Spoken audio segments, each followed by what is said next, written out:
저는 딸 둘을 혼자서 키워낸 여성입니다. 남편은 둘째가 태어나고 얼마 되지 않아서 일하던 현장에서 사고로 목숨을 잃었죠. 그때 제 나이가 33이었습니다. 남편과는 아주 어릴 때부터 함께 놀던 동네 친구였습니다. 다른 친구들과 다르게 고등학교를 타 지역으로 가게 되었는데 남편도 마찬가지였죠. 타지에서 을지될 것이라고는 서로뿐이었기에 저희 둘은 고등학교 때부터 연애를 했습니다. 남편은 대학을 진학했지만 저는 집안 사정상 바로 취직을 해야 했죠. 그 때문에 잠시 서로에게 소원했던 적도 있기도 했어요. 이대로 헤어지나 싶을 정도였지만 그런 상황이 저희를 멀어지게 하지는 못했답니다. 남편은 대학을 졸업하고 취직을 하자마자 제게 결혼하자고 말했습니다. 물론 반대하는 분은 양가 통틀어서 아무도 없었죠. 다들 한 동네에서 오래 살다 보니 부모님들끼리도 호용호재하는 그런 사이였거든요. 그렇게 결혼한 저희는 남편의 회사 근처에서 작게나마 신혼살림을 시작했습니다. 허니문 베이비라고 하나요? 곧 아이를 가졌다는 사실을 알고 남편과 저는 정말이지 행복 그 자체의 순간들을 보냈습니다. 남편은 야근도 마다하지 않고 열심히 일을 했고 저 역시도 태어날 아이를 위해서 집에서 잡다한 부업을 끌어와 일을 했습니다. 남편도 저도 맨손으로 시작한 것이나 다름이 없었기에 살림을 늘려가는 재미가 쏠쏠했죠. 첫 아이는 딸이었습니다. 남편은 첫 아이를 끔찍하게 아꼈는데요. 특히 쉬는 날 낮잠을 잘 때 보면 아이를 배 위에 올려두고 토닥거리며 잠을 청하는 모습을 종종 볼 수 있었습니다. 제 기억에 가장 사랑스러웠던 장면으로 남아있죠. 둘째는 꽤 텀이 길었습니다. 첫애가 6살이 되어서야 생겼거든요. 그 사이에 저희 가족은 조금 더 넓은 집으로 이사를 하게 되었죠. 남편은 역시나 둘째 소식에 기뻐서 어쩔 줄 몰라 할 정도였습니다. 저는 아들이 있었으면 했었는데 꼭 딸이어야 한다고 하더라고요. 자기는 딸이 너무 좋다면서 말이죠. 그렇게 새로 태어날 아이에 대한 기대감으로 행복할 것만 같았던 순간은 너무나도 짧게 지나가 버렸습니다. 남편은 태어난 둘째를 몇 번 안아보지도 못하고 갑작스럽게 세상을 떠났기 때문이죠.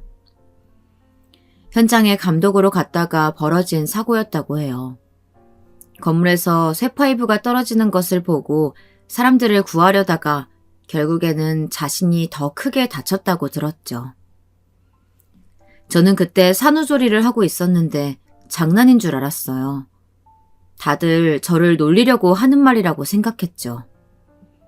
그 사람이 이렇게 사랑스러운 딸애들을 두고 저를 두고 갈 리가 없다고 생각했거든요. 하지만 현실은 아니었습니다. 평소에도 다른 사람을 잘 챙기기로 유명했던 남편은 가는 순간까지도 타인을 위해서였어요. 그런 남편이 너무 그 사람다운 선택이었다고 생각이 되면서도 우리를 두고 먼저 가버린 것이 야속하기도 했죠. 친정엄마는 며칠을 울기만 하는 저를 대신해서 아이들을 돌봐주셨어요. 납골당에 남편을 안치하고 나서야 저는 아이들이 눈에 들어오기 시작했죠. 이제 나에게 남은 것은 이 아이들이 전부라는 것과 반대로 아이들에게도 보호자는 저밖에 남지 않았다는 그런 생각이 들었습니다. 저는 이를 악물고 아이들을 위해서라도 정신을 차려야겠다고 하늘에 있는 남편에게 약속을 했답니다. 어린 아이들이 있는 여자가 할 수 있는 일은 많지 않았어요. 그것도 아직 돌도 지나지 않은 아이의 엄마라면 더더욱 말이죠. 그렇다고 시댁에 손을 벌릴 수도 없는 노릇이었어요. 남편에게는 아래로 남동생이 셋이나 더 있었거든요. 넉넉치 않은 형편에 큰도련님은 외국에서 박사과정 중이었고 둘째 도련님은 아직 취업 준비 중이셨고, 늦둥이 막내 도련님은 학교를 다니고 있었기 때문이었죠. 결국 저는 친정엄마의 도움을 받아 겨우 일자리를 구할 수 있었어요. 오전에는 마트에서 일하고 오후에는 기숙학원 식당에서 일했죠. 그리고 새벽에는 우유와 신문을 돌렸습니다. 어떻게든 살아야겠다는 생각 외에는 아무것도 없었어요. 하루에 몇 번이고 지쳐서 그만두고 싶다는 생각이 들다가도 어린 두 딸의 얼굴을 떠올리면 그리고 먼저 간 남편을 생각하면 다시 힘이 났죠. 덕분에 저는 그나마 아이들을 굶기지 않고 살 수 있을 정도는 벌 수 있었어요. 혼자가 된 딸이 안타까워서 도와주고는 계셨지만 친정엄마도 몸이 불편한 친정아버지를 돌봐야 했기에 몇 달 지나지 않아 우리 세 가족만 남았죠. 다행스럽게도 우리 아이들은 다들 순하고 잘 울지도 않아서 오전에는 어린이집과 유치원을 보냈다가 기숙학원으로 갈 때에는 사전에 양해를 구하고 아이들을 데리고 갔어요. 처음 영영가님께서는 아이를 데려온다고 하셨을 때는 마지못해 허락하시더니 막상 아이들을 보고는 저보다 더 많이 챙겨주시더라고요. 덕분에 저도 일에 집중할 수 있었죠. 무엇보다도 큰아이가 또래보다 어른스럽게 동생을 챙겨줘서 엄마로서 도움을 많이 받았어요. 어쩜 이렇게 어린애가 보채지도 않고 빵긋빵긋 웃기만 하는지 몰라요. 언니가 얼마나 끔찍하게 챙기는지 둘째는 언니 바라기네요. 정말 너무 예쁘다. 영양가님뿐만이 아니었습니다. 기숙학원의 선생님들도 아이들이 너무 예쁘다고 뭐라도 해주고 싶어 하셨죠. 아이들이 심심하지 않도록 스케치북이나 크레파스를 가져다 주기도 하셨고 집에 굴러다니는 책이라며 읽던 동화책을 가져다 주기도 하셨습니다. 정말이지 많은 분들의 도움 덕분에 우리 공주 둘은 무럭무럭 자라고 있었답니다. 먹고 사는 것이 바빠서 큰애의 공부를 봐주지도 않았는데 큰애는 글자도 숫자도 척척 알아서 하더군요. 유치원에서 가르쳐준 모양인지 언제부터인가 선생님들께서 주시는 책을 동생에게 읽어주기도 하더라고요. 그런 모습을 보니 놀랍기도 하고 너무 제가 신경을 못 쓰고 있는 것이 아닐까 자책이 되기도 했어요. 그러던 와중에 기숙학원에서는 제게 식당 안쪽에 방을 제공해 줄 테니 애들을 데리고 들어와서 사는 것이 어떻냐고 말씀해 주셨어요. 대신 하루 3끼를 다 준비해 줬으면 좋겠다고 말이죠. 저는 당연히 그렇게 하겠다고 말하고는 다른 일을 그만두었어요. 덕분에 아이들과 함께 있는 시간이 훨씬 길어지면서 선생님께서 알려주신 노하우로 큰애 공부도 봐줄 수 있게 되었죠. 그렇게 해를 넘기고 어느새 큰애가 초등학교에 입학할 때가 되었습니다. 오랜만에 시댁에서 아이들을 데리고 놀러 오라고 연락이 왔어요. 그동안은 명절 때나 잠깐 인사드릴까 거의 교류가 없었거든요. 시댁에 갔더니 유학 중이던 도련님이 귀국하셨더라고요. 도련님은 아이들을 보고서는 깜짝 놀라며 번쩍 아이들을 안아주셨죠. 평소 기숙학원 사감님께서 아이들을 운동장에서 종종 놀아주신 것을 제외하고는 남자 어른을 볼 일이 잘 없었던 터라 아이들이 울면 어떻게 하나 긴장이 되었어요. 하지만 다행스럽게도 아이들은 금방 까르르 웃음을 터뜨리며 좋아했죠. 다른 도련님들까지 합세해서 아이들과 왁자지껄하게 노는 모습을 보고는 안심을 하고 주방으로 들어갔어요. 어머니 죄송해요. 제가 자주 찾아뵙지도 못하고. 아서라, 혼자서 애들 키우는 게 어디 쉬운 일이냐? 할미가 돼서 도와주지도 못하고 내가 더 미안하지. 얼마 전에 생각나서 납골당에 갔더니 종이꽃이 예쁘게 피었더구나. 저는 큰애가 아빠에게 선물하겠다고 해바라기 접는 법을 배웠다고 하기에 가져다 두었다고 했죠. 남편이 가장 좋아하는 꽃이었거든요. 시어머니는 먼저 가버린 아들을 생각하시며 잠시 우두커니 서 계시다가 눈가를 훔치셨습니다. 그리고 제게 놀라운 소식을 전해주셨죠. 둘째가 유학 도중에 만난 여자가 있다고 결혼하고 싶다고 하는구나. 주말에 인사하러 온다고 하는데 너도 왔으면 좋겠다 싶어서.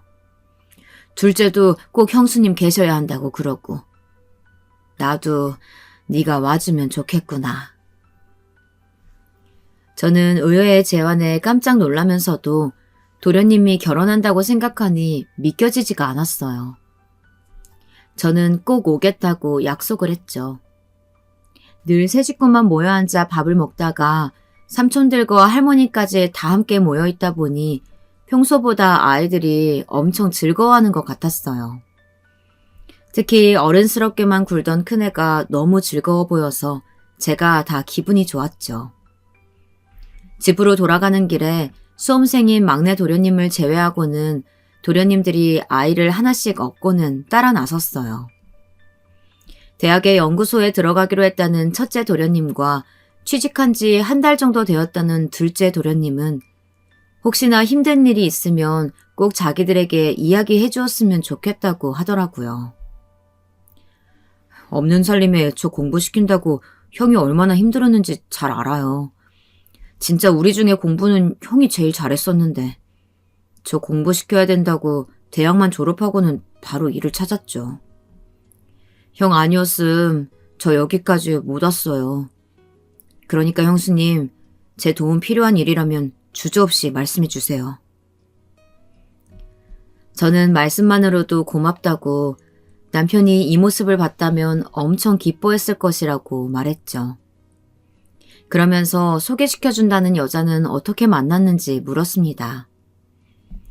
도련님은 살짝 쑥스러운 얼굴을 하고는 한국인 유학생 모임에서 만났는데 자기 주장이 강한 편으로 지금은 부모님 회사에서 한 자리 차지하고 있다고 하더라고요. 카리스마가 있는 편이지만 혹시나 제게 함부로 대하면 따끔하게 혼을 내셔도 된다고 말했죠. 도련님의 이야기를 들으면서 동서가 만만치 않겠거니 싶었습니다. 자주 인사하고 부딪힐 사이는 아니라 크게 걱정이 된 것은 아니지만 그래도 도련님을 잘 아껴주고 그런 사람을 만났으면 했는데 아쉽기는 했죠. 하지만 동서 이야기를 하면서 웃는 도련님의 얼굴이 너무 좋아 보여서 그런 내색은 전혀 하지 않았답니다. 기숙학원으로 가는 버스를 기다리면서 저는 둘째를 등에 업고는 큰애를 조심스럽게 깨웠습니다. 도련님들은 버스도 함께 타고 가겠다고 했지만 저는 괜찮다고 금방이라고 거절했어요. 그네는 별다른 짜증 없이 금방 눈을 뜨고는 주위를 두리번거렸어요. 그리고는 상황을 이해했는지 제 손을 꼭 쥐고 옆에 섰죠. 버스가 다가오자 갑자기 첫째 도련님께서 제 주머니에 종이봉투를 꾸겨 넣더라고요. 첫 월급이에요. 저 취직 때문에 스트레스 받을 때 큰형이 저더러 대기만 성형이니까 걱정 말라고 해줬거든요. 그때 약속했어요. 나중에 취직하면 첫 월급은 형한테 주겠다고. 다는 아니지만 형님 대신 형수님이 받아주세요. 저는 이런 돈은 받을 수 없다고 했지만 도련님들은 어느새 도착한 버스로 저와 큰애 아이를 밀어 태우고는 손을 흔들었습니다. 기숙학원으로 돌아가는 버스 안에서 저는 봉투를 열어보지도 못하고 손에 꼭 쥐고만 있었죠. 도련님들의 말 한마디 한마디가 다 남편이 남기고 간 흔적 같아서 마음이 따뜻해지면서도 남편이 보고 싶더라고요. 그런 제 기분을 알아챘는지 큰애가 어깨를 기대면서 저를 꼭 안아주었어요. 주말에 저는 기숙학원에 양해를 구하고 일찌감치 시댁으로 향했어요. 어머님께서도 새 며느리를 만난다는 생각에 긴장하신 것 같았죠. 시간이 되자 서방님과 함께 동서될 사람이 들어왔어요. 키가 서방님과 크게 차이나지 않을 정도로 크더라고요. 바지 정장을 입은 동서는 길 가다가 만나면 누구든 돌아볼 만큼 미인이었어요. 동서는 초대해 주셔서 감사하다는 말씀과 함께 가족끼리 드시면 좋을 것 같아 준비했다고 선물까지 챙겨왔더라고요. 행동이 시원시원하고 거침없다고나 할까요? 자신이 하는 모든 행동에는 다 이유가 있고 확신이 있다고 그런 생각을 하는 사람처럼 보였죠. 약간은 소심한 편인 도련님과는 상극이 아닐까 싶었는데 식사 시간에 보니 그것도 아니더라고요. 형님이라고 불러도 되죠? 이야기 들었는데 아주버님이 일찍 사고로 돌아가셔서 혼자 아이 둘을 키우신다고요. 많이 힘드셨겠어요. 여자 혼자서 생계를 책임지며 육아도 한다는 게 보통 일은 아니잖아요. 정말 대단하세요. 저는 뜬금없는 제 칭찬에 당황하면서도 많은 사람들이 도와주어서 가능했다고 말하고는 웃었죠. 동서와 눈이 마주쳤는데 어찌나 눈을 크게 뜨고 저를 보는지 뭔가 저에 대해 탐색하는 걸까 싶기도 했어요. 식사 중에도 자주 눈이 마주쳤는데 무엇 때문인지 밥을 거의 먹지 않더라고요. 긴장 탓은 아닌 것 같았어요. 음식이 잘 맞지 않는지 아니면 냄새에 예민한 것인지 입을 틀어막고 인상을 쓰더라고요. 식당에서 일을 하다 보니 저런 표정을 짓는 사람들은 100이면 100 음식이 불쾌한 경우이더라고요. 물론 제 오해라면 좋겠지만 말이에요. 그렇게 인사를 드리고는 서방님의 결혼은 정말이지 일사천리로 진행이 되었어요. 우리 결혼할 때는 이것저것 챙긴다고 준비하는데 시간이 많이 걸렸었는데 서방님과 동서는 전혀 그런 것이 없더라고요. 하루는 건네줄 예물이 있다고 하면서 기숙학원 근처까지 왔죠. 저는 저녁 준비 들어가기 전에 잠깐만 다녀오겠다고 말하고는 동서가 부르는 곳으로 나갔어요. 처음 만났을 때보다 한층 더 화려한 의상을 입은 동서는 멀리서도 보일 정도였어요. 동서는 펜던트가 달린 목걸이를 하나 내밀더군요. 형님께 예물 하나 정도는 챙겨드리고 싶어서 준비했어요. 별로 비싼 것도 아니니까 받아두세요. 혹시 급전이 필요하면 팔아서 쓰셔도 되거든요. 진짜라서요. 빠르게 속사포처럼 말을 쏟아내는 동서를 보며 저는 이런 것을 받을 이유가 없다고 거절했어요. 동서는 그럴 줄 알았다는 표정으로 다시 제게 상자를 내밀면서 말했죠. 아주버님이 살아계실 때 그이한테 잘했다는 거 알아요. 유학생들 사이에서도 유명했었거든요. 아주버님, 동생 사랑이 대단하셨죠. 그이가 그걸 비처럼 떠안고 살아가는 모습은 보고 싶지 않아요. 그러니까 그 목걸이 거절하지 말고 넣어두세요. 마치 저를 서방님께 기생해서 사는 기생충처럼 보는 시선에 기분이 확 상했어요. 저는 한 번도 그런 것을 바란 적이 없었거든요.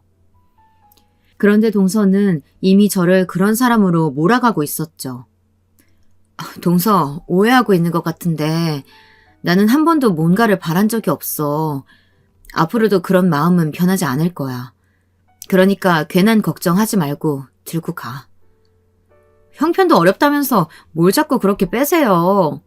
형님이 받는다고 해서 아무도 뭐라 할 사람 없으니까 체면 차리지 마시라고요.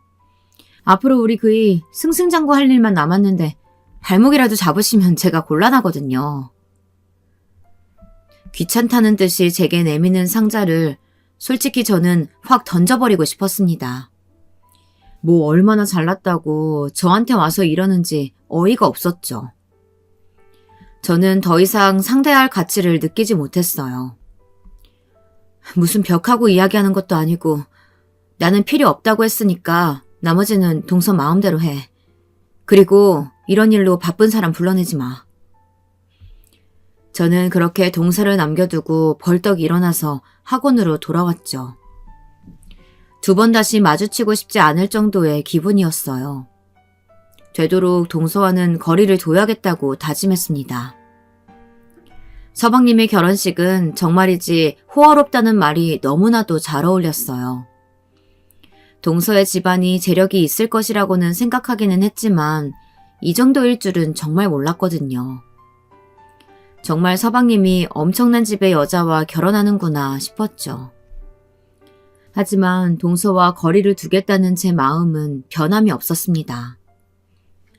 일상으로 돌아온 저는 기숙학원의 시간표에 맞춰서 메일을 보내고 있었어요.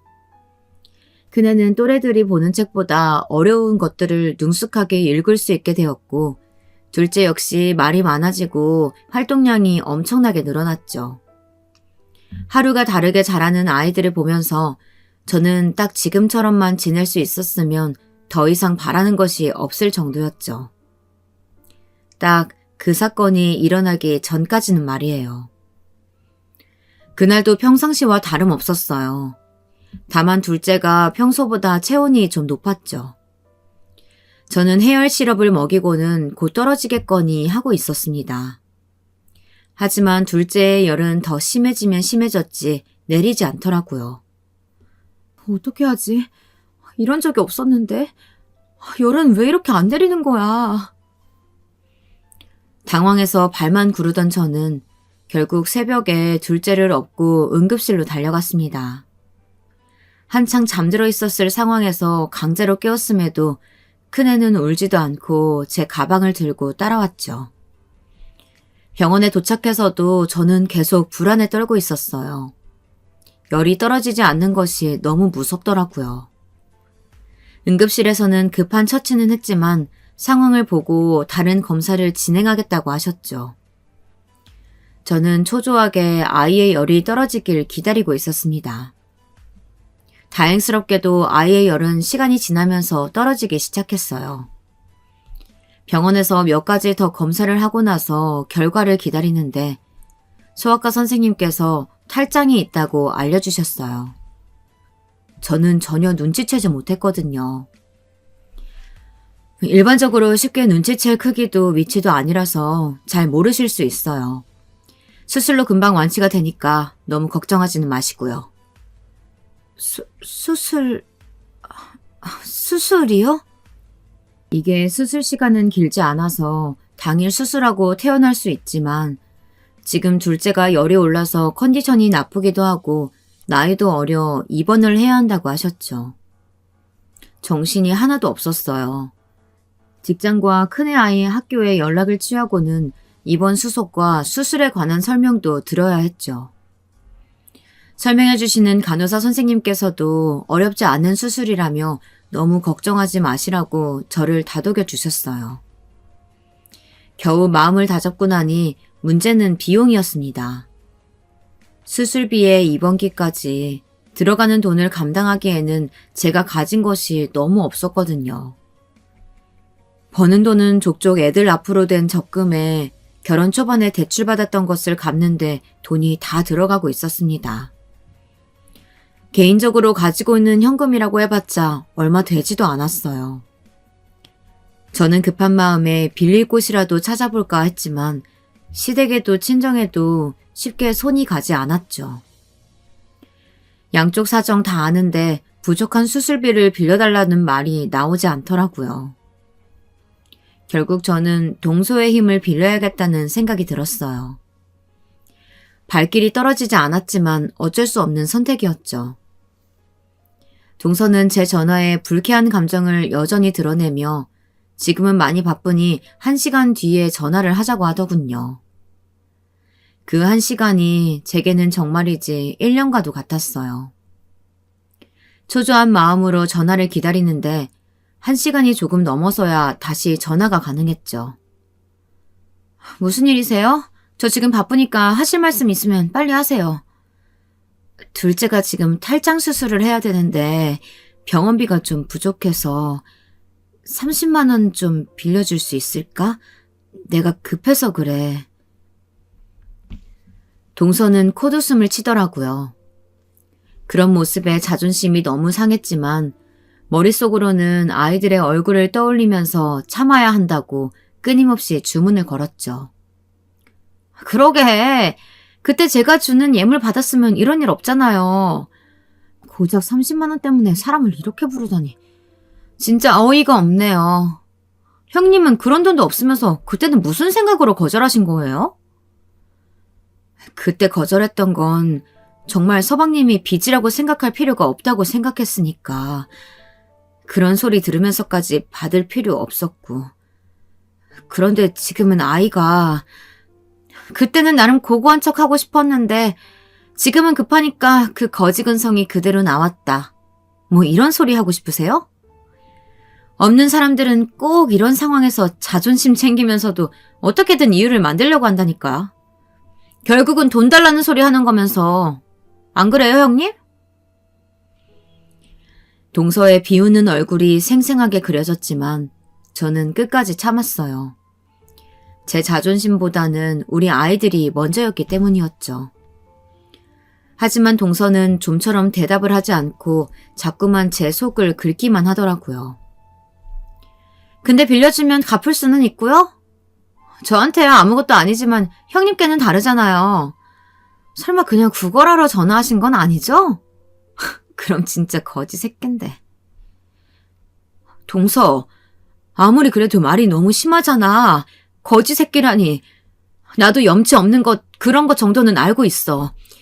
아이가 아픈 것만 아니면 동서한테 전화해서 도와달란 소리도 안 했어. 그런데 어떻게 사람을 그렇게 무시하고 하찮은 듯이 말을 해? 봐봐. 이제야 본성을 드러내시네. 형님, 지금 형님이 저한테 돈을 구걸하시는 입장인데 이렇게 나오시면 곤란하죠. 이렇게 나오시면 제가 돈을 빌려드릴 것 같아요? 전화기를 쥔 손에 힘이 잔뜩 들어갔어요. 마음 같아서는 당장이라도 끊어버리고 싶었는데 제 맘대로 되지 않더라고요. 동서는 제 반응을 즐기는 듯이 할 말이 있으면 더 해보라고 계속 사람을 긁었죠. 저는 심호흡을 하고는 상황이 급하다고 다시 이야기를 했습니다. 동서는 큰 소리로 웃었어요. 봐! 결국에는 이렇게 비굴하게 나올 거면서. 형님, 저 마음이 바뀌었어요. 아이들 생각해서 방금까지는 그냥 돈 드리려고 했거든요? 근데 주제도 모르면서 납작 엎드려도 될까 말까인데 뻣뻣하게 저 가르치려고 하시는 걸 보니까 아직 덜 급하신 모양이네요. 그쵸? 자기 주제가 파악되면 그때 연락하세요. 뭐 그때도 제가 적성할 마음이 있을지 모르겠지만. 동서는 그대로 전화를 끊어버렸어요. 정말 어떻게 말을 해야 할지 모를 정도로 당황스러웠죠. 다시 전화를 걸까 하다가 마지막 동서의 말이 생각나서 전화를 걸지도 못했습니다. 당장 돈을 구해야 하는데 어디다 말을 해야 할지 눈앞이 막막했죠. 그때였습니다. 영양가님께 연락이 왔어요. 아이가 아프다는 연락을 받았는데 무슨 일이냐고 물어보시더라고요. 저는 탈장 수술에 관해 말씀을 드렸어요. 그럼 수술은 언제 하기로 하셨어요? 수술비는 마련되셨고요? 저는 망설이면서 아직 마련하지 못했다고 솔직하게 말씀드렸어요. 영양가님은 깜짝 놀라시더니 얼마나 부족하기에 그러냐고 물어보셨죠. 저는 30만 원이 부족하다고 했습니다. 물론 오랫동안 저희 아이들과 잘 지내주셨지만 이런 이야기까지 해도 되는지 속으로는 혼란스러웠어요. 그런 와중에 드는 생각은 혹시나 돈을 좀 빌려볼 수 있을까 하는 것이었죠. 영양가님은 길게 한숨을 내쉬더니 당장 계좌로 보내줄 테니 계좌번호를 불러보라고 하셨죠. 저는 정말 빌려주실 거냐고 괜찮으시냐고 몇 번이나 물었어요. 지금 급한 대로 빨리 수술 진행해야 되잖아요. 어서 계좌번호 부르세요. 아이가 아프다는데. 그리고 혹시 병원에 필요한 물건 있으시면 연락 주시고요. 탈장 수술 저도 어릴 때 했는데 괜찮아요. 금방 좋아질 수 있으니까 너무 걱정하지 마세요. 저는 따뜻한 그분의 말이 너무 위로가 되었어요. 가족이라는 사람은 온갖 모욕을 주면서 사람을 거지 새끼 취급하는데 말이죠. 저는 감사하다는 말을 몇 번이나 더 하고는 전화를 끊었습니다. 급한 것들을 해결하고 나니 동서의 전화통화가 다시 한번 생각이 났어요. 저는 어떻게든 동서에게 대갚아주고 말겠다고 다짐을 했어요. 비록 지금은 제가 어떻게 하든 계란으로 바위치기겠지만 두고 보라고 무슨 일이 있어도 오늘의 일은 절대 잊지 않겠다고 다짐 또 다짐했죠. 그때 저는 몰랐습니다. 이 모든 과정을 큰애아이가 다 기억하고 있는 줄은 말이에요. 둘째는 무사히 수술을 마치고 퇴원했습니다. 저는 이번 일을 계기로 동서와는 아예 인연을 끊어버렸습니다. 명절 때도 잠깐 인사만 드리고 나왔고 다른 가족 모임에도 일절 참석하지 않았죠. 시어머니도 도련님도 무슨 일이라고 물었지만 저는 말하지 않았습니다. 동서의 일을 이야기한다고 해서 믿어줄지도 의문이었지만 고자질하듯이 끝내고 싶지는 않았거든요. 동서는 그런 제 반응이 우습다는 듯이 피식거리며 웃기만 했죠. 세월은 참 빨리 흘러갔습니다. 그 사건이 있은 지도 15년이 넘었네요. 저는 기숙학원에서 꾸준히 일을 하다가 틈틈이 모은 돈으로 식당을 하나 열었습니다. 배운 게 도둑질이라고 할 줄 아는 것이 집밥을 맛있게 만드는 일이라 식당을 열기만 했지만 처음에는 많이 불안했죠. 하지만 다행스럽게도 맛있다고 입소문이 나서 사람들이 많이들 찾아와 주더라고요. 그래서 식당 크기도 조금씩 커졌죠. 혼자서도 모든 일을 척척하던 큰애는 남편을 닮았는지 공부머리가 있어서 줄곧 학교 다닐 때도 전교 1등만 하더니 검사가 되겠다고 시험도 단번에 패스하고 검사 임용 발표만 남겨두고 있었죠. 탈장 수술 이후에도 그렇게 병원을 내 집처럼 다니던 둘째도 지금은 건강해져서 의대를 다니고 있고요. 다들 제게 자식 농사 잘 지었다고 하지만 저는 반대로 제가 축복을 받았다고 생각해요. 아이들 일도 잘 풀리고 식당 일도 잘 되고 모든 것이 만족스러운 나날이었죠. 10년이 훨씬 넘는 세월은 동서에 대한 악감정을 제외하고는 많은 것들을 희석시켰어요. 물론 여전히 동서를 마주하고 싶은 마음은 없었지만 복수를 다짐했던 저도 많이 늙었는지 그냥 서로 안 보고 살 수 있으면 다 잊고 살자는 그런 마음이 생겼어요. 제 인생에서 더 이상 동서의 모습은 보이지 않길 바랬죠. 그러던 어느 날 아이들과 백화점에 쇼핑을 갔다가 동서를 마주하게 되었어요. 무슨 해외에 나간다고 해서 거진 10년은 안 보고 살았는데 이렇게도 맞으실 수 있구나 싶었죠. 저는 못 본 척하고 지나가고 싶었는데 동서가 먼저 아는 척을 하더라고요. 어머 형님, 요즘 좋으신가 봐요? 백화점도 오시고. 10년 전만 해도 이런 것은 꿈도 못 꾸셨는데 말이에요. 역시나 동서는 첫인사부터 사람을 무시하고 시작했죠. 저는 대꾸하고 싶은 마음이 조금도 없었기에 그대로 지나치려고 했는데 동서가 자꾸 붙들었어요. 잘 지내셨죠? 건강해 보여서 다행이네요. 그런데 너희들은 어른을 보고 인사도 안 하니? 도대체 뭘 보고 배운 건지. 하여튼 이래서 가정교육이 중요하다니까. 아이들은 마지못해 인사를 하고는 잔뜩 굳은 얼굴을 하고 있었죠. 큰애가 뭔가 따져들려고 하는 눈치였기에 저는 아이들을 당기며 그냥 가자고 했죠. 똥이 어디 무서워서 피합니까? 더러워서 피하지. 그런데 동서가 좀처럼 놔주지를 않더라고요. 무슨 할 말이라도 있는 것 같았죠. 할 말이 있으면 빨리 해. 동서, 우리가 서로 말 섞어봤자 피곤하기만 더하겠어? 각자 갈 길 가자고. 그리고 우리 애들 가정교육은 내가 알아서 하고 있으니까 동서가 이래라 저래야 할 말은 아니니까 신경 꺼. 동서는 사람 서운하게 왜 그렇게 말을 하냐고 하더니 고개를 빳빳하게 세우고는 이번에 아들이 귀국해서 자기 일을 돕기로 했다면서 다가오는 금요일에 식사 자리 만들었으니 오라고 하더군요. 저는 당연히 거절했죠. 그 자리 뭐가 아쉽다고 가겠습니까? 우리 아이들도 일정이 바쁜데 말이죠.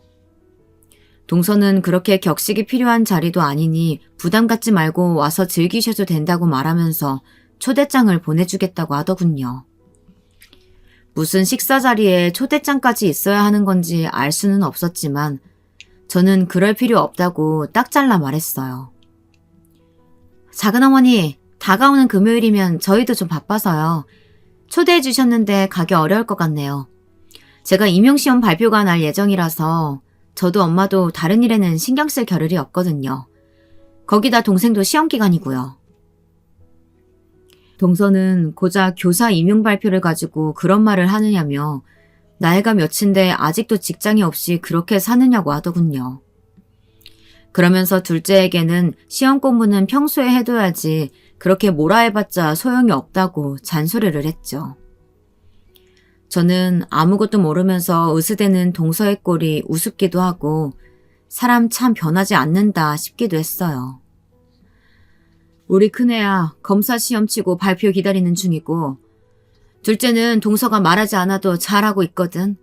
의과 본과 공부가 어디 쉬워야지. 오늘도 공부만 하지 말라고 데려온 거니까 동서 염려는 그냥 넣어두고 이만 가지. 바쁜 사람 그만 붙들고.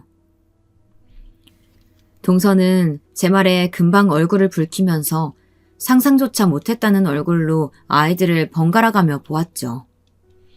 그러더니 제게 진짜 애들이 검사 시험에 의대 본과생이냐고 묻더라고요. 내가 속여서 뭐하게. 애들이 열심히 공부해서 좋은 대학 가고 좋은 직업 찾아가는 중인데 뭐가 부끄러워서 숨겨, 내가. 동서는 의대는 지방으로 갔냐고 묻더군요. 저는 피식 웃으면서 Y대라고 했더니 이제는 아예 얼굴빛이 검게 변하더라고요. 그러고는 갑자기 급한 일이 생겼다며 서둘러 자리를 떴답니다.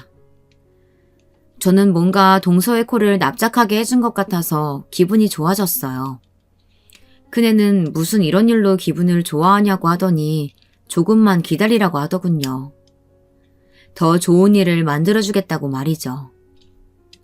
저는 무슨 소리냐고 물었지만 큰애는 그냥 모르셔도 된다고 하면서 자신은 아직 잊지 않았다는 등의 영문을 알 수 없는 소리만 했어요. 당시에 저는 그냥 가볍게 흘려듣고는 기분 좋게 백화점 구경을 시작했답니다. 동선에는 완벽하게 귀국한 것인지 이후로도 몇 번 시댁에서 마주치는 일이 있었지만 큰일 없이 잘 지나갔어요. 당연히 예전처럼 저를 위에서 내려다보는 것처럼 행동하는 것은 달라지지 않았지만 딱히 먼저 말을 붙이는 일은 없었죠.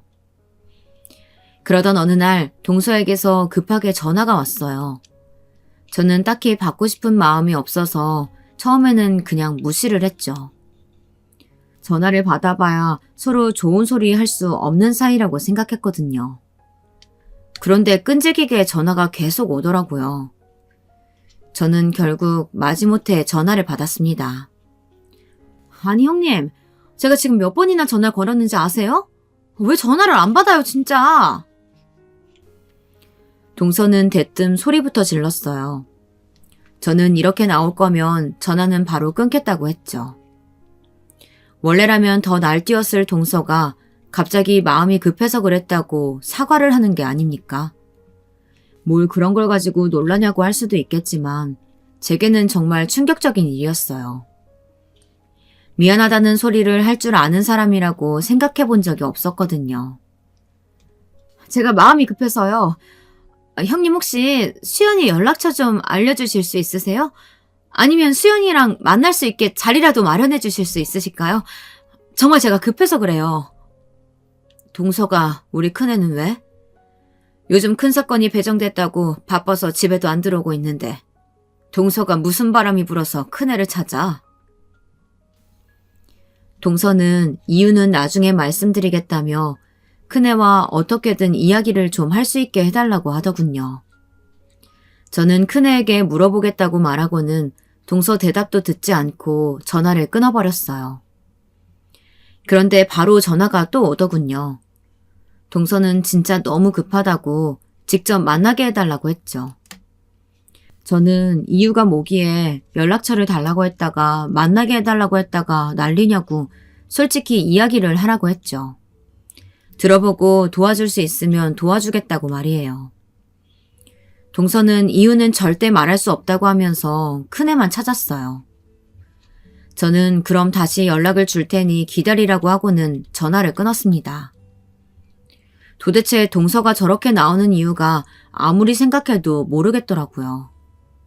결국 큰애에게 전화를 걸었죠. 엄마, 갑자기 무슨 전화예요? 집에 무슨 일이라도 생겼어요? 오늘은 집에 들어갈 건데. 이야기는 나중에 하면 안 될까요? 많이 바쁘니? 사실 너희 작은어머니가 전화가 와서는 자꾸 너를 찾아서 너랑 얘기하고 싶다고 몇 번이나 전화가 오는데 이게 다 무슨 일이라니? 너 뭐 아는 거라도 있어? 큰애는 갑자기 큰 소리로 웃기 시작하더니 벌써 전화가 왔느냐고 물었어요. 당연히 전화가 올 줄 알았다고 생각하는 눈치였죠. 저는 무슨 이유냐고 물었지만 큰애는 오느라고 말을 제대로 하지 못했죠. 엄마, 또 작은어머니 전화 오면 차례로 연락드리고 있을 테니까 기다리라고 하세요. 혹시나 그 말 듣고서도 저를 만나게 해달라고 하면 그런 태도가 불리하게 적용될지 모른다는 생각은 안 하느냐고 그렇게 말해주시고요. 자세한 이야기는 제가 집에 들어가면 할게요. 저는 뭐가 어떻게 돌아가고 있는지 전혀 알 수가 없었어요. 그저 딸아이가 하라는 대로만 전달했죠.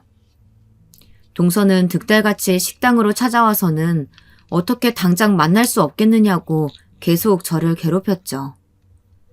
그러면서 이유는 죽어라 말하지 않더군요. 그날 저녁 저는 신발도 채 벗지 않은 큰아에게 이게 다 무슨 일이냐고 물었어요. 큰애는 엄마까지 왜 이렇게 성미가 급하시냐고 하더니 자기가 말한 대로 전달했냐고 물었죠. 이거 아직 기사되기 전이라 절대 소문나면 안 되는 일이긴 한데 이번에 귀국했다는 기태요. 아무래도 검찰 조사 받을 것 같아요. 최근 마약 관련 신고가 들어왔거든요. 그래서 추적하다 보니까 기태 이름이 나오더라고요. 같이 놀았다는 친구들이 다 마약 소지 혐의로 걸렸거든요. 그러니 당연히 그 자리에 함께 있었다는 작은 아버지네 기태 녀석도 조사받게 되겠죠. 저는 깜짝 놀랐어요. 마약이라니 그런 일이 생겼을 것이라고는 상상도 못했거든요. 저는 혐의가 확실하냐고 물었지만 큰애는 아직 조사 중이라고 확신할 수 없다고 하더라고요. 지금까지의 정황으로 봐서는 마약을 복용한 것 같지는 않은데 들여오는 데 도움을 줄 수는 있었을 것이라고 말이죠. 마약을 소지하는 것도 그리고 밀반입에 도움을 준 것도 가볍게 볼 일은 아니잖아요. 저는 왜 그렇게 동서가 마음을 졸이며 큰애를 찾았는지 납득이 갔어요. 그럼 아직 영장이 나온 것도 아니고 그냥 조사만 받는 건데 너희 작은어머니는 나한테 와서 널 그렇게 찾는 거야? 작은아버지 아시면 아무래도 한바탕 난리 나지 않겠어요? 작은아버지 몰래 어떻게든 해결하고 싶으셨겠죠. 그래서 정식 조사 요청이 가기 전에 저를 만나서 어떻게든 무마시켜볼 생각을 하셨겠죠. 그런 일이 있을 수 있다고 믿고 계신 건지는 모르겠지만요. 그러니까 엄마도 괜히 받아주지 말고 그냥 모른 척 계속하세요. 제가 해줄 수 있는 일은 아무것도 없으니까. 저는 알겠다고 약속을 하고는 그런 큰일에 친척의 이름이 끼어 있으면 혹시나 불편한 것은 아닐까 큰애의 걱정이 되더라고요. 하지만 그런 일은 전혀 없으니 걱정하지 말라는 말에 저 역시 안도할 수 있었어요. 그날도 어김없이 동서는 큰애를 찾으며 저를 찾아왔어요. 저는 아예 무시를 하기로 했죠. 하지만 동서가 어디 보통 사람입니까? 자기밖에 모르는 사람에 지금 저한테 이렇게 쩔쩔매는 것도 못 견디게 자존심에 스크래치가 났을 사람인데 이런 상황을 견디고 있을 리가 없었죠. 여기서 한마디만 더 하면 영업방해로 확 신고해버릴 테니까 당장 나가. 알겠어? 형님, 어떻게 저한테 이럴 수가 있어요? 아니, 전화 한 통 해달라는 부탁이 뭐 그렇게 어렵다고요.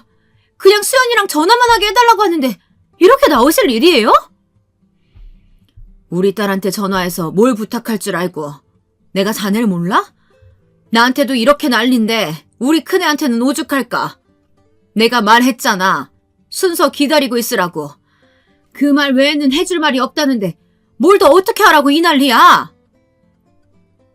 동서는 자기가 이대로 넘어갈 것 같으냐고 씩씩거리더니 나중에 후회하게 될 거라고 말하며 가게를 나갔습니다. 물론 그 이후로는 전화가 일체 없었죠.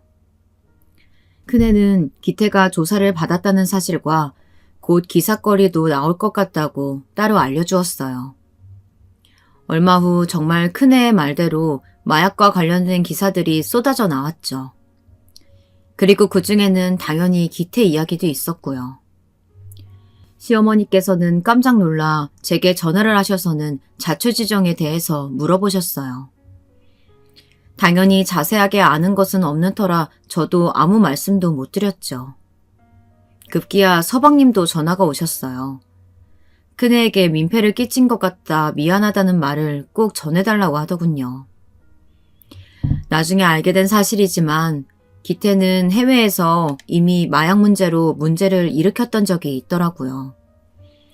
동서가 서방님 몰래 수습한다고 고생을 좀 했나 본데 이번 조사 결과 그것까지 다 드러나게 되었다고 해요.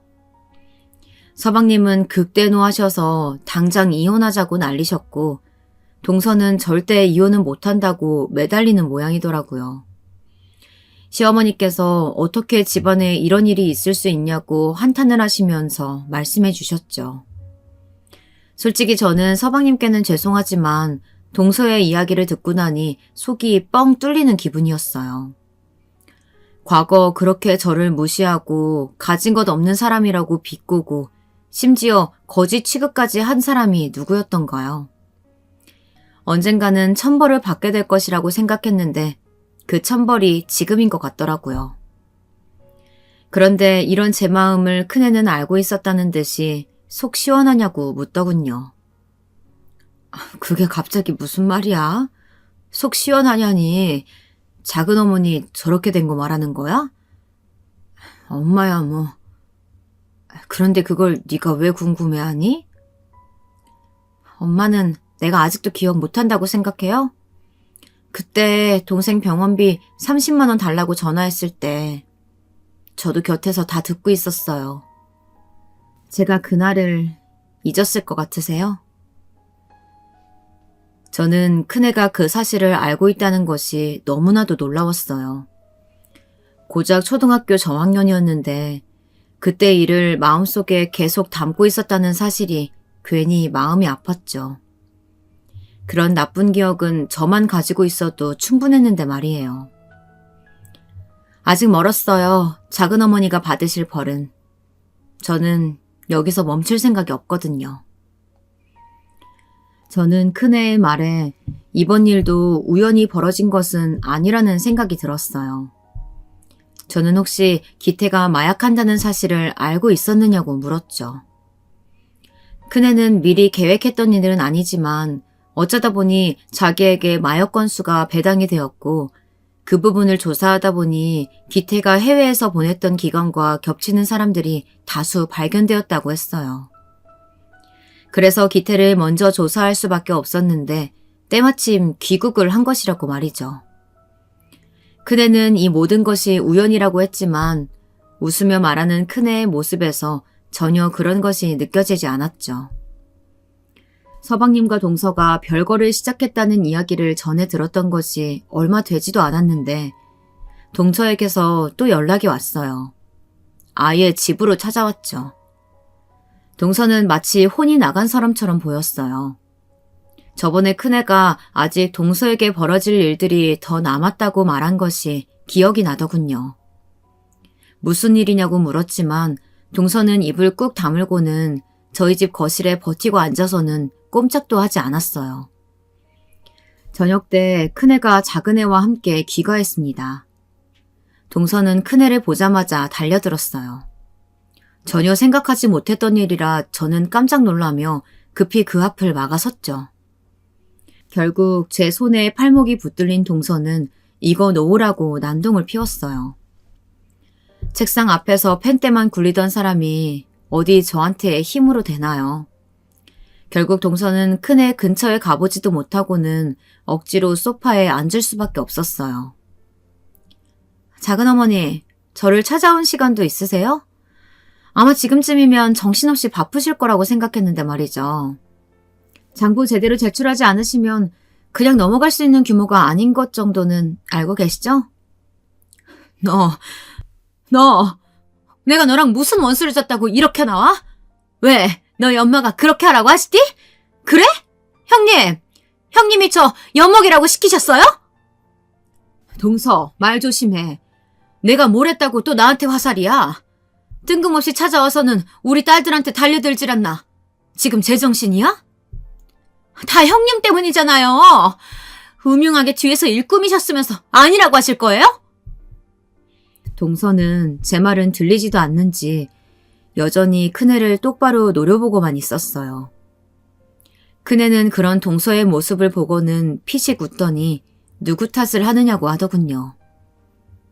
작은어머니, 탈세는 작은어머니 회사가 한 일이죠.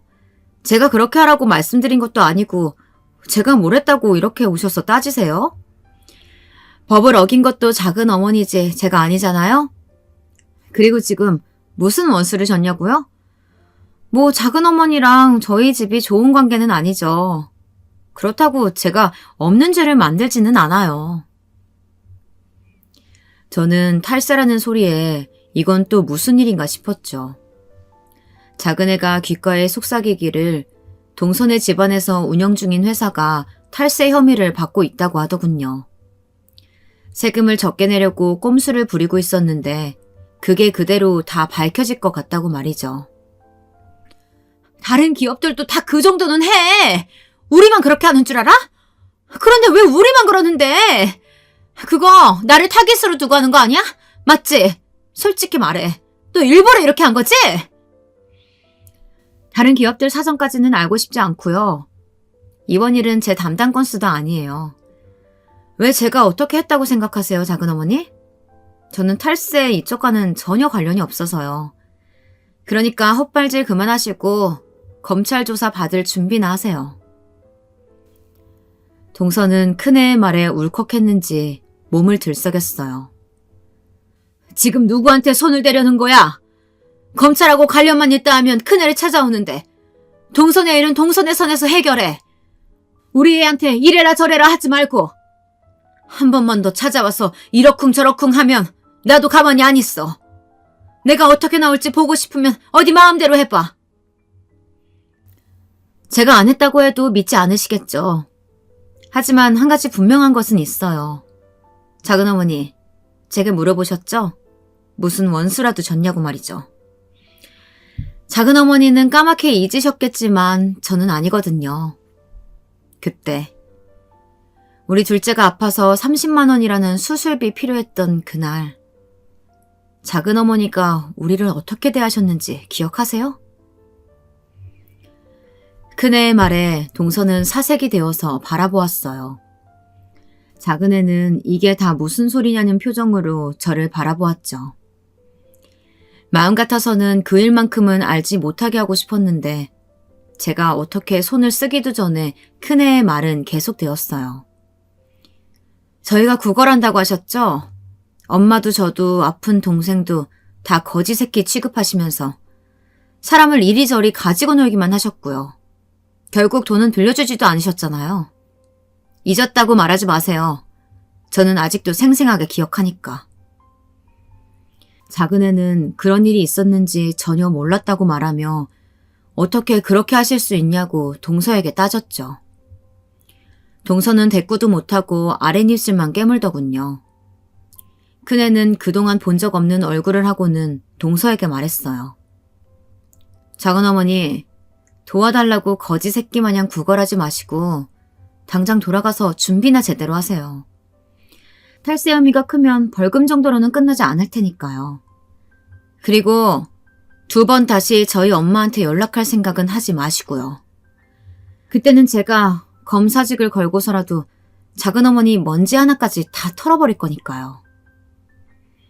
동서는 대답도 하지 못하고 허둥거리며 도망치듯 저희 집을 나갔습니다. 동서가 가고 나서 한동안은 저도 작은애도 아무 말을 할 수가 없었어요. 큰애는 헛기침을 하더니 이런 모습을 보여서 죄송하다고 사과하더군요. 저는 큰애를 꼭 안아주었어요. 뒤에서 그 모습을 보던 작은애는 자신도 안아달라고 하면서 끼어들었죠. 저희 세 식구는 그렇게 한참을 서로 토닥여주고 있었답니다. 동서의 일은 큰애의 말대로 진행되었어요. 생각보다 탈세를 진행해온 기간도 길었고 그 금액도 보통 큰 금액이 아니라 벌금으로 끝나기는 어려울 것 같다고 하더군요. 심지어 그 외에도 국내 문화재 다수를 해외로 밀반출했다는 흔적도 발견이 되었다고 해요. 사건이 커지는 바람에 큰애도 참여하게 되었다고 하는데 밀반출은 전혀 예상하지 못했던 일이라 큰애도 당황했더라고요. 도대체 작은 어머니는 어디까지가 끝인 건지 알 수 없다고 말이죠. 그 여파는 서방님께도 이어졌어요. 교수로 있던 학교에서 퇴출 통보를 받았다는 이야기를 들었죠. 결국 별거 중이었던 서방님은 아예 이혼하자고 통보를 했지만 동서 쪽에서는 절대로 못한다고 난리라서 결국은 소송까지 가기로 한 상태였죠. 하루는 서방님이 집으로 저녁에 찾아오셨더라고요. 한참을 차만 홀짝이던 서방님은 동서를 만나고 왔다는 이야기를 하시면서 동서가 이 모든 일을 큰애가 꾸몄다는 말을 했다고 하셨죠. 서방님은 어떻게 된 일인지 알고 싶다고 하시더라고요. 저는 서방님께 오래된 이야기를 하나씩 다 고백했어요. 예물 사건부터 시작해서 작은애의 병원비 이야기까지 모두 말이에요. 서방님은 고개를 숙인 채 가만히 듣고만 계셨어요. 모든 이야기가 끝나고도 한동안은 가만히 주먹만 굳게 쥐고 움직이지 않으셨죠. 저 역시 쉽게 받아들일 수 있는 문제가 아니라 느꼈기에 서방님께서 정리가 되실 때까지 기다리고 있었어요. 얼마의 시간이 흘렀을까? 서방님은 굳은 얼굴로 왜 자기에게 아무 말도 하지 않았느냐고, 예전에 알았더라면 지금과 상황이 달라지지 않았겠느냐고 하셨죠. 제게 말 못했던 형수님이 원망스러우면서도 그런 사람인 줄도 모르고 결혼해서 애 낳고 살았던 제가 부끄럽습니다. 이 일에 조카까지 말려들게 만들어서 정말 형수님, 제가 드릴 말씀이 없습니다. 죄송합니다. 그때는 제가 이야기를 해도 아무도 믿어주지 않을 거라고 생각했어요. 그 상황에 작은애까지 아프고 나니 가족들에게 알려야겠다는 생각을 할 여유가 없었고요. 저도 큰애가 이 모든 것을 알고 있을 거라고는 상상도 못했어요. 서방님은 별다른 말씀 없이 그냥 자리에서 일어나 가셨어요. 축 처진 뒷모습을 보고 있노라니 제가 다 한숨이 나왔죠. 동서는 결국 징역을 받았어요.